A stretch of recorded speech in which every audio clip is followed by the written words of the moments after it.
Fox 4 presents For the People. A former Chiefs great has a new playbook, educating and advocating about a gene variant that can cause major health issues.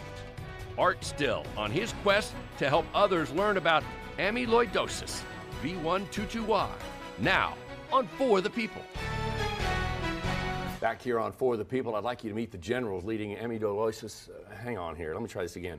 Amyloidosis, that's a tough word for a guy who's not a doctor to say. The Army that is now getting the word out about this disease and gene variant that causes so many things. Art Still, 10 seasons with the Chiefs, 2 with the Bills. We don't worry about that this weekend. Oh, yeah. And Mike Lane, his good friend, who's also involved in this. And you're both involved for a reason.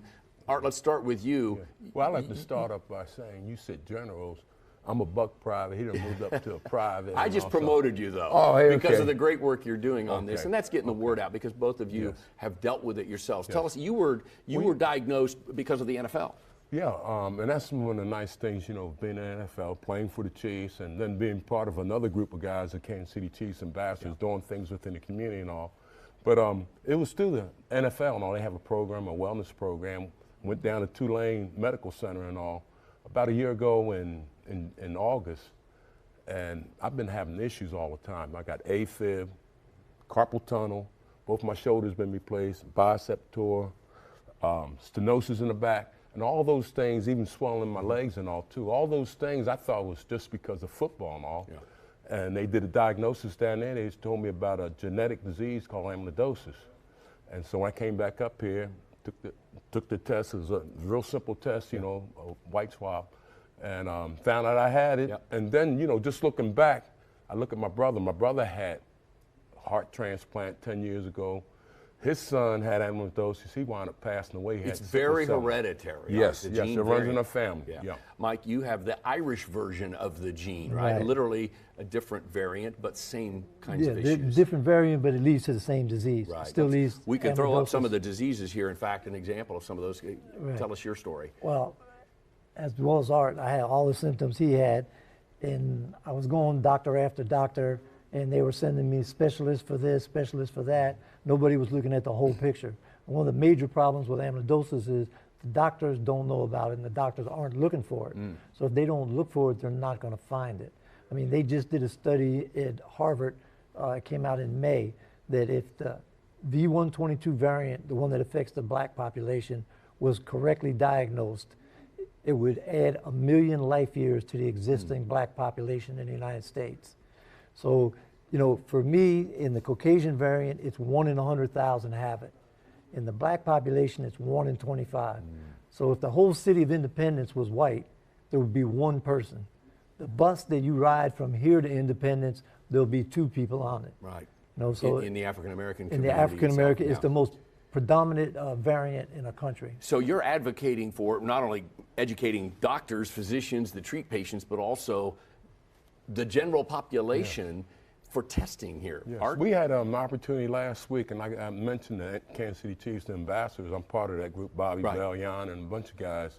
And we did a little presentation in front of the fellas and all, and got a good response. You know, Sean Barber, Gary Steele, they all making that part of their program next time they see the doctors. And we leave leaflets, booklets and all you take to your doctors that might not be aware of this type of disease, and try to educate individuals. And same thing, you know, I don't think it's nothing special we do. I think we all should be doing it, and that's a matter of passing the word on and letting everybody be their own advocate when they visit their doctors and all too. If you are diagnosed or you're tested and it turns out you have this variant, and it could be the Irish variant, European variant, could be the one that afflicts 1 in 25 black Americans, it changes the treatments? Well, until you get diagnosed, you're not getting a treatment. Yeah. Right. Okay, so if you get diagnosed, then, you know, it predominantly is a cardio issue. It also goes to your nerves, neuropathy. So they have approved medication. There's 3 of them now that just been approved in the last 4 years. So these will stabilize your condition. There's no cure for this. Right. But it'll stabilize it. It'll improve your life, quality of life, and it'll also, you know, make your life longer. But the key is to get diagnosed and get on these treatments. So we urge people to go to their doctors. We give them a symptom list, and The doctors have a staging thing where if you have this symptom, this symptom, this symptom, they have to rule amyloidosis out. You may not have it, but they have to rule it out. Let's take a look. We have another graphic with some of those symptoms, and Art, as we take a look at that, the earlier you're tested, the better? Is this something that you recommend pediatricians should be testing children? I can give you a good example. My brother, he lives in Kansas City, Raytown area. He's been diagnosed with back problems, heart problems. They did ablations on him to the point where he had to have a heart transplant. And eventually he found out through me a year ago, and he had the heart transplant 10 years ago. So it's, if you can get it diagnosed earlier, and that's why a lot of the fellas know, and I look at, especially a lot of the fellas playing ball have the same symptoms, there's a good possibility that they might have amyloidosis and all too. And you, the Army, you have a website that folks can go to. We're going to put that up on the screen and let folks know, and there it is right there. It's the amyloidosisarmy.org. I had to hug him. He wanted to hug me too tight. No, I'm just joking.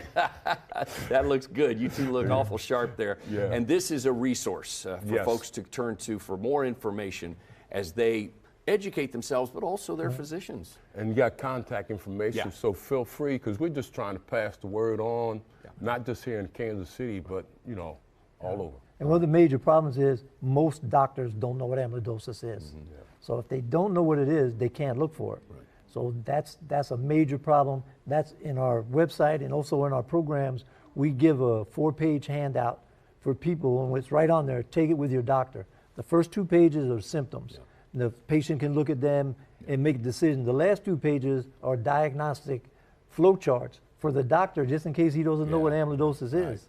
Well, we only gave a few of the symptoms, and a long list. Our website allows people to see more. Right. We started with politics in D.C. We can't cure the ills there, but maybe we can save some lives here with you guys. Absolutely. For certain, no. Thank you so much. Art Thank you Still, very much. Mike Lane joining us here. You.